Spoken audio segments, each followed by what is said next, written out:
kitulemesezza kweyongerako na kukulaakulana nga pressure mu nsi muno.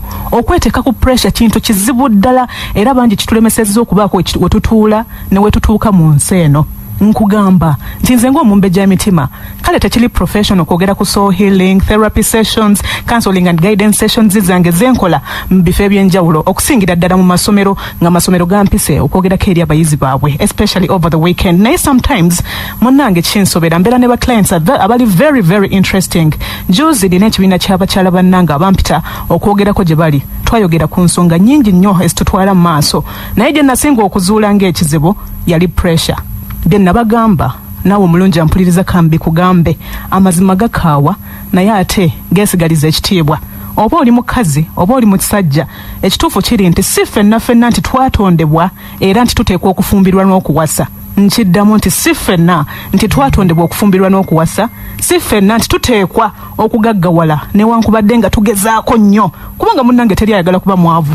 Si ffenna nti tteeka okuzimba ku nnyumba bangi kuffe bakoledde emyaka n'emyaka naye n'ettaka likyabalemye okugula ate yakatandika okukola n'okuzimba ye n'azimba. Abaffe si ffenna nti tuteekwa okufumbirwa abagagga atali mugagga olwo yadibe akola atya anaawasaani era si ffenna nti tuteekwa okukuzibwa ku mirimu wadde twandikyagadde nnyo naye ate tuteekwa okubaako abatusukkulumako. Y'ensonga lwaki bannaffe abamu bafudde ebintu ebimu tebabituuseeko oba oliawo nga bandi byagadde. Munnange nina ka story ke nandibadde nkunyumiza mu ddakiika entono ennyo. Waliwo omukyala n'omwami we bali babeera ku apartment ng'oli abeera ku flat waggulu ayina omukyala we noono ali wansi ayina omukyala we. Kakati ng'ono owa wansi buli waba bagenda okuyingira emmotoka agulira mukyala we emmotoka kati ono owa waggulu nga bbaawe ye takikola. Kakati n'anyigira nnyo omwami we olw'ensonga nti ye waakitamugulirawo emmotoka ng'ate ye naye bagulirawo omukazi w'emmotoka buli ssaawa.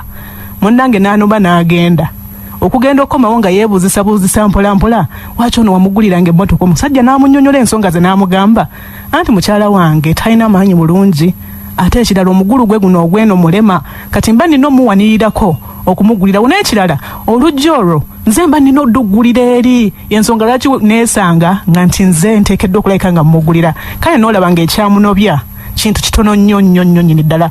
Pressure etulemesezza obufumbo, etulemesezza okutambulira ku peesi yaffe, etusuubizza bingi nnyo olw'ensonga nti tetugumiikiriza.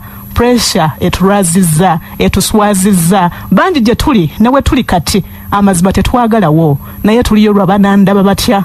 We are so depressed. Bannange tukkakkane tusale omuliro mu nsonga ezimu ebisinga tekuba kwagala kwaffe wabula okwagala kwa Mukama Katonda.